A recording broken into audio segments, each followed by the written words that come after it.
In this how-to video, I'll talk you through how to stitch the Carnations kit from our Botanicals range. So first up, what's in the kit?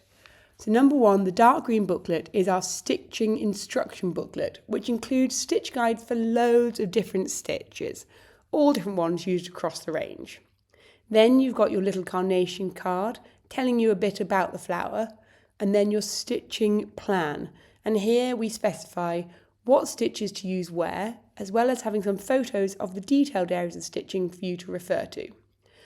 We've got a hoop and also a guide on how to use the hoop, and then your bobbins of thread all numbered up on numbers that match up to the stitch plan. So you see the dark green matches up to number 1, and so that tells you what colours to use where.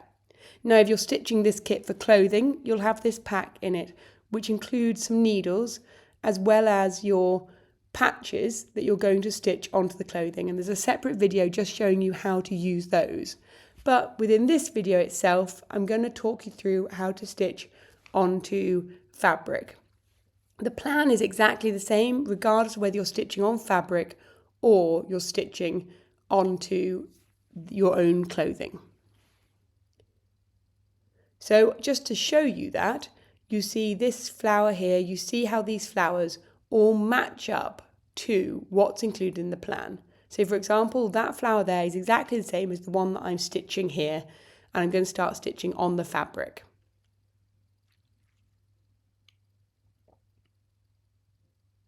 Right, so I've mounted my fabric up into the hoop, and I'm just going to put that fabric now onto a stand just to make it easier to show you, and we're going to start stitching with the leaves. And the leaves are all stitched in a chain stitch. So starting with our brighter green, our colour number 2, and I'm cutting an arm's length of thread. I'm then going to split the thread, and throughout our entire Botanicals range, all the kits are done with 3 strands of thread. So I'm going to split down my thread to 3 strands here.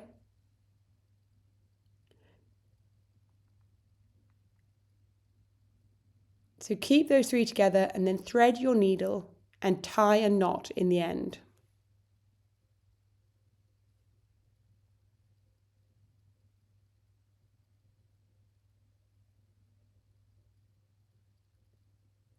Right, and now we're going to start our chain stitch.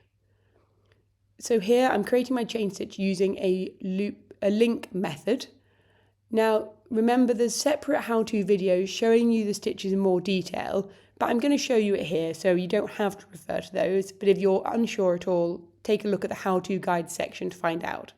But you see here I'm creating my chain stitch.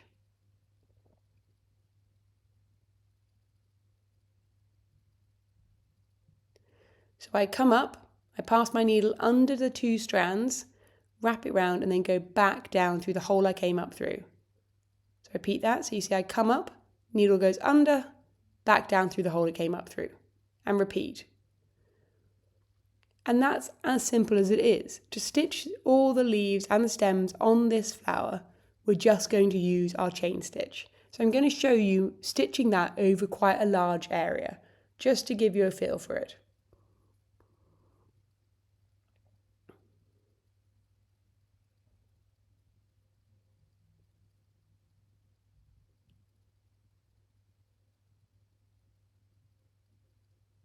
So you would repeat this process, and then in certain areas you're going to also use the dark green.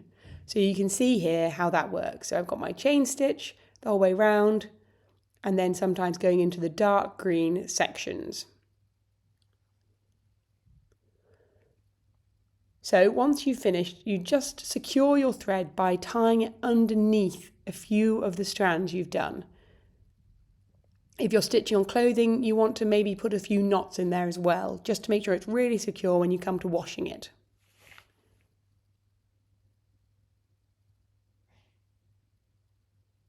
Right, so I'm going to move my hoop up, and now I'm going to start stitching one of the flowers. And for the flowers, we use a combination of a split stitch and a satin stitch.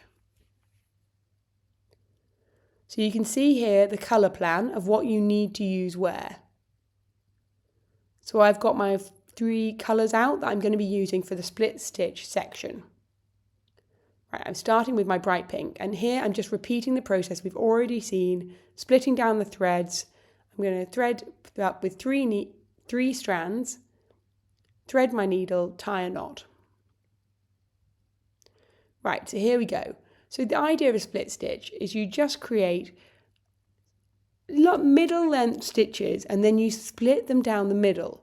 So we're trying here to achieve a kind of blended look. So the idea is you, rather than a satin stitch where you just create long stitches to fill an area, on a split stitch you use more short stitches and you cut through the middle of them so it creates an overall blended feel. So don't worry too much about how precise you are to these shapes. This is just to show you the types of areas we want to fill. So I'm going in with my next pink, and again I'm using a split stitch, and so you see here I split through the dark pink and the mid pink. So I'm trying to blend both these colours together within the flower.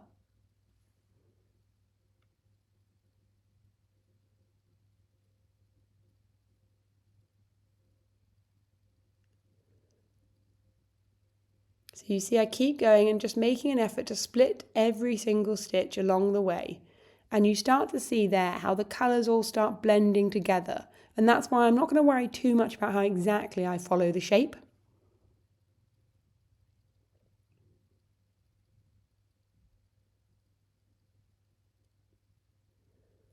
And then I come again with my final colour, my palest peach colour. And again, I'm going to create these long stitches and I'm going to split down the strands.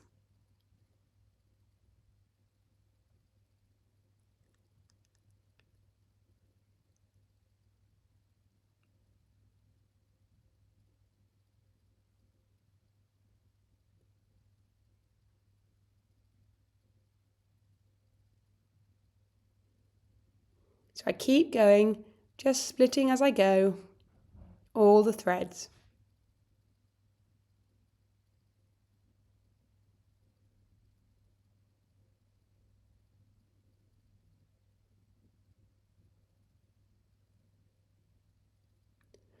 And you see how this creates a lovely blended feel, which is trying to achieve that layered look of a carnation. So I secure my thread underneath again at the back, and now I'm going to stitch the bit where the petals all open up from.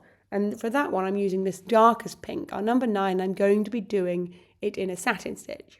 You can see that here. You see I've got the blended outer bit and then I've got these satin stitch sections.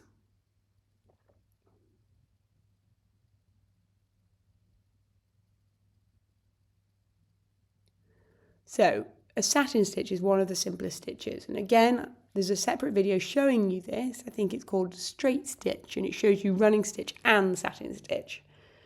So all we're doing is we're doing long stitches, and the key thing with a satin stitch is you work in a looping manner. So you go in from the top down to the bottom, in from the top down to the bottom.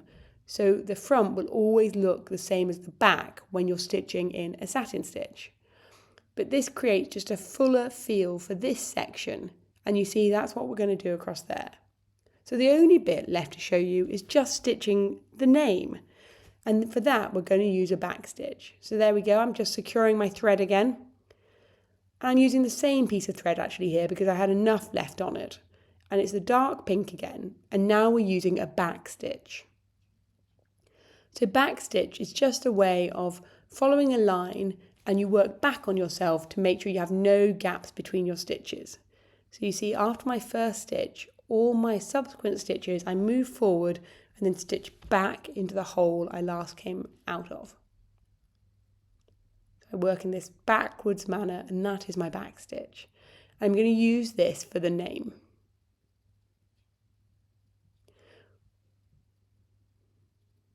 One thing to flag here is the white ink is not a dissolvable ink, that's permanent. So do try and make sure you're fully covering all the white when you're stitching, because you won't be able to remove those marks after. So that's how you'll follow, and you'll keep going like that. And that's really how to stitch the carnations. It's lovely, it's simple, and you'll learn some new skills along the way.